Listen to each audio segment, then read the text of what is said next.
देख रहे हैं नेटवर्क 33 राजकुमार के साथ। तो चलिए पढ़ते हैं आज की कहानी की ओर। दोस्तों, ये घटना है गुरदीप और उसके दोस्त कमल के नागपुर में हुई। इस घटना का जिक्र करते हुए आज भी किसी सामान्य मनुष्य के अंदर एक बिजली सी दौड़ जाती है। वो साल 2010 का था जब गुरदीप अपने दोस्त कमल के साथ उसके ननिहाल गया हुआ था।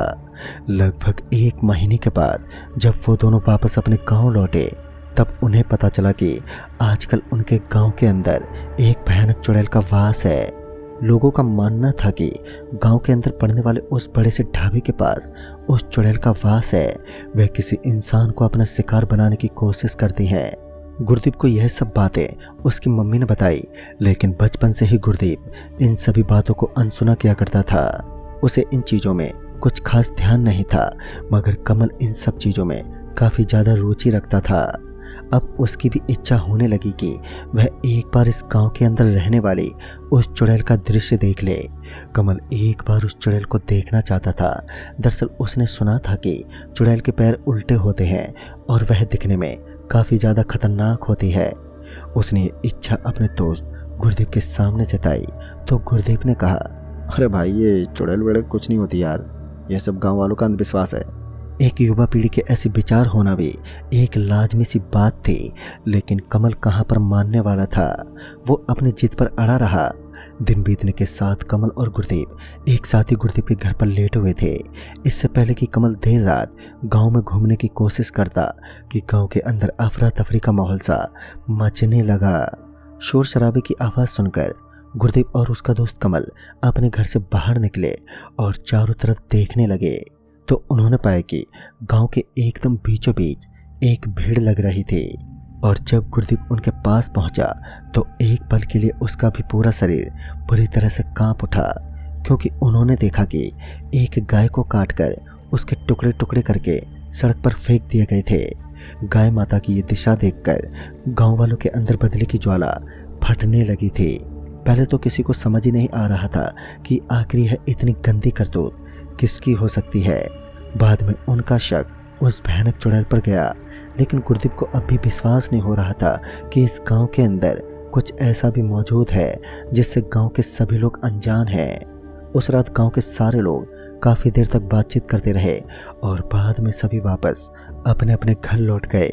लेकिन जैसे ही सूर्य आसमान में लौटा और जब गांव वालों ने उस सड़क का नज़ारा देखा तो सभी की आंखें फटी की फटी रह गईं। उन लोगों ने देखा कि अब वहां पर कटी हुई गाय तो छोड़ो कि किसी भी कोने पर खून का धब्बा तक नजर नहीं आया। यह सब क्या हो रहा था? इस गांव की अजीब अजीब हरकतें हर दिन एक नया मोड़ ले रही थी। गांव वालों के साथ हर दिन नई नई भयानक घटनाएं होती, लेकिन इन सभी घटनाओं का कोई भी कारण पता नहीं चलता। मगर इन घटनाओं के अंतर्गत गौर करने वाली बात तो ये थी कि ये दिल दहला देने वाली खौफनाक घटनाएं अक्सर शनिवार की शाम या फिर बुधवार की रात को यह घटनाएं अपनी दस्तक देती। लेकिन अभी तो कुछ भी नहीं हुआ था। पूरा का पूरा भयानक मंजर देखना अभी तो बाकी था। लगभग 2 दिनों तक सब कुछ एकदम सही चल रहा था, मगर एक शाम जब सभी लोगों के अंदर से एक चुड़ैल का आतंक खत्म होने लगा तब हुआ जीतपुर गांव का एक ऐसा खौफनाक हादसा जिसे देखकर गांव के बड़े बड़े लोग भी बुरी तरह से कांप उठे। इन अनजानी ताकतों ने अब अपना शिकार इंसानों को बनाना शुरू कर दिया था। दरअसल गांव के बीचों बीच गांव के रजनीश काका की लाश पड़ी हुई नजर आई, जो काफी बुरी अवस्था में थी। और इस बात से पता चल रहा था कि इस गांव के अंदर किस भयानक शक्ति का वास है। दरअसल रजनीश काका का हाथ कटा हुआ था। उनका शरीर पूरा का पूरा नीला पड़ चुका था, मानो उनकी बॉडी के अंदर किसी ने जहर छोड़ दिया हो। सभी गांव वाले इस मौत की वजह से दहशत के माहौल में डूबने लगे। अब गांव वाले हर दिन नई नई घटनाओं से परेशान हो चुके थे। तभी उन्होंने फैसला किया कि वह इस गांव को छोड़ देंगे या फिर यहाँ पर कोई पूजा पाठ करवाई जाएगी। फिर कुछ दिनों के बाद ही पता नहीं कैसे, मगर वह घटनाएं अपने आप ही होना एकदम से बंद हो गईं। सभी को लगा कि अब सब कुछ एकदम सही हो गया है, लेकिन ऐसा बिल्कुल भी नहीं था। शनिवार की उस रात चारों तरफ काले काले बादल आसमान में छाए हुए थे। ऐसा लग रहा था मानो आज काफी जोरों का तूफान आने वाला है। लेकिन तूफान तो आया नहीं, मगर अब जो आने वाला था उसके बाद सभी लोग एकदम सुन्न पड़ने वाले थे। उस रात अचानक से कमल की आंख खुल गई।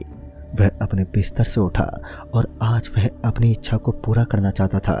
दरअसल काफी दिनों से उसकी इच्छा थी कि वह एक बार उस भयानक चुड़ैल का दृश्य देख सके, जिसे देखने की कोशिश हर गांव वाला करता है।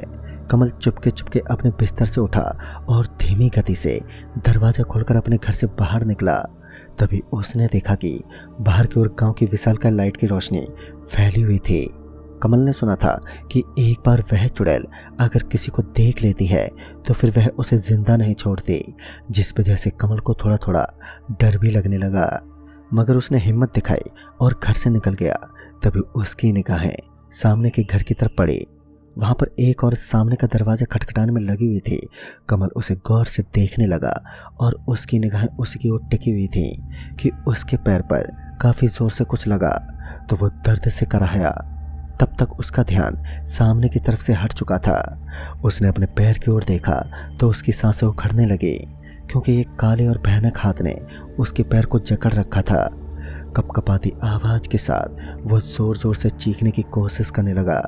फिर उसकी किस्मत कहे या भगवान की मेहरबानी कि उसके पापा भागते हुए उसके पास पहुंच गए तो उन्होंने पाया कि कमल बेहोश होकर जमीन पर नीचे गिरा हुआ था।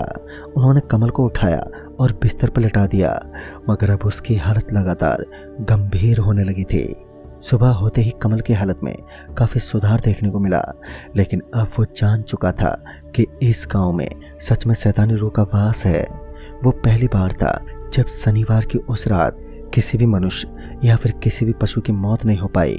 फिर सभी गांव वालों में से बड़े बुजुर्ग लोगों ने फैसला किया कि अब वह लोग पास ही के गांव में रहने वाले तांत्रिक बाबा त्रिकाल के पास जाएंगे। और फिर सभी गांव के बुजुर्ग लोग उनके पास पहुंचे और उनके गांव में हो रहे सारे हादसे का जिक्र किया। तब जाकर उन्हें पता चला कि उस गांव के अंदर एक गर्भवती महिला की आत्मा वास करती है, जो उस गांव को पूरे तरीके से खंडर बनाना चाहती है और उसका कोई भी इलाज नहीं है। मगर एक कोशिश जरूर की जा सकती थी। गांव वाले तुरंत तैयार हो गए। उन्होंने गांव के अंदर बेखुंड हवन करवाने का एक सुदृढ़ फैसला किया। उन्होंने इस अमावस की रात को हवन करवाना उचित समझा, मगर उनको क्या मालूम था कि इस अमावस की रात को ही इस पूरे गांव की तस्वीर ही बदल जाएगी। सभी लोगों के अंदर डर तो भरा हुआ था, लेकिन गांव को प्रेतों से मुक्त करवाने का इसके अलावा कोई और उपाय भी नहीं था। और उसके बाद इस हवन का कार्यक्रम शुरू कर दिया गया। उसके अंतर्गत पूजा की सामग्री के अलावा जो सबसे अजीब चीज थी वो ये थी वहां पर रखी गई शराब की बोतल। ये सब चीज उस अमावस की रात को गांव की सबसे बड़ी हवेली के जस्ट ऊपर रखा गया, जहां चांद की रोशनी पड़ने वाली थी। और इस हवन के स्टार्ट होते ही मानो धूल के महीन कण आसमान में ढेर होने लगे। ठंडी ठंडी हवाओं के साथ साथ मौसम बिगड़ने लगा। उस वक्त गांव के गिने चुने लोग ही इस हवन में शामिल थे। तभी रोने और चीखने की आवाजों के साथ पूरा गांव गूंजने लगा। गांव के हर पेड़ पौधे के अंदर एक चुस्ती छाई हुई थी। यह आवाज सिर्फ एक महिला की थी जो काफी डरावनी थी। तभी तांत्रिक बाबा बोल पड़ा, आप में से किसी भी एक युवा को हवन में बैठना पड़ेगा। सभी ने हवन में बैठने से इनकार कर दिया, लेकिन गुरदीप और कमल दोनों उस हवन में बैठने को राजी थे। फिर एक जोरदार बवंडर अपने जोरों के साथ हवन की तरफ बढ़ने लगा। इस वक्त त्रिकाल बाबा के चेहरे पर चिंता साफ साफ दिखाई पड़ रही थी। उन्होंने कुछ मंत्र फूंकने शुरू कर दिए और वो हवा का बड़ा झोंका, या फिर ऐसा कहें कि उस शैतानी रूह को उधर आने में कठिनाइयों से पेश आना पड़ रहा था। काफी देर तक ऐसा ही चलता रहा, मगर थोड़ी देर के बाद ही उस बवंडर ने एक गर्भवती महिला का रूप धारण कर लिया और जोर जोर से रोने लगी। मगर शायद अब तांत्रिक भी उस काली ताकत के सामने हिम्मत हारने लगा। तभी उसने अपने और वहां के लोगों के बचाव के लिए एक बड़ा सा घेरा बना दिया और पूरी रात गुजारी।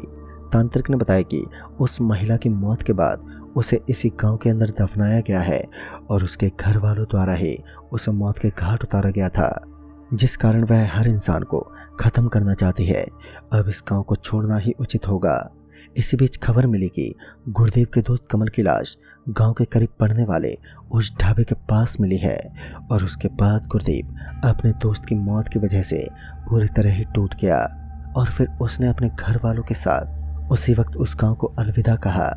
दोस्तों, लोगों के अनुसार आज भी यह गांव पूरे तरीके से खंडर बन चुका है। अब इस गांव के अंदर किसी भी मनुष्य का कोई नामो निशान तक नहीं है। तो दोस्तों, इस कहानी में बस इतना ही। कहानी आपको पसंद आई हो तो लाइक शेयर जरूर करें और साथ ही हमें कमेंट बॉक्स में ज़रूर बताएं। तो मैं आपका दोस्त राजकुमार जल्दी ही मिलूँगा ऐसी ही एक और नई कहानी के साथ। तब तक के लिए बाय एंड टेक केयर।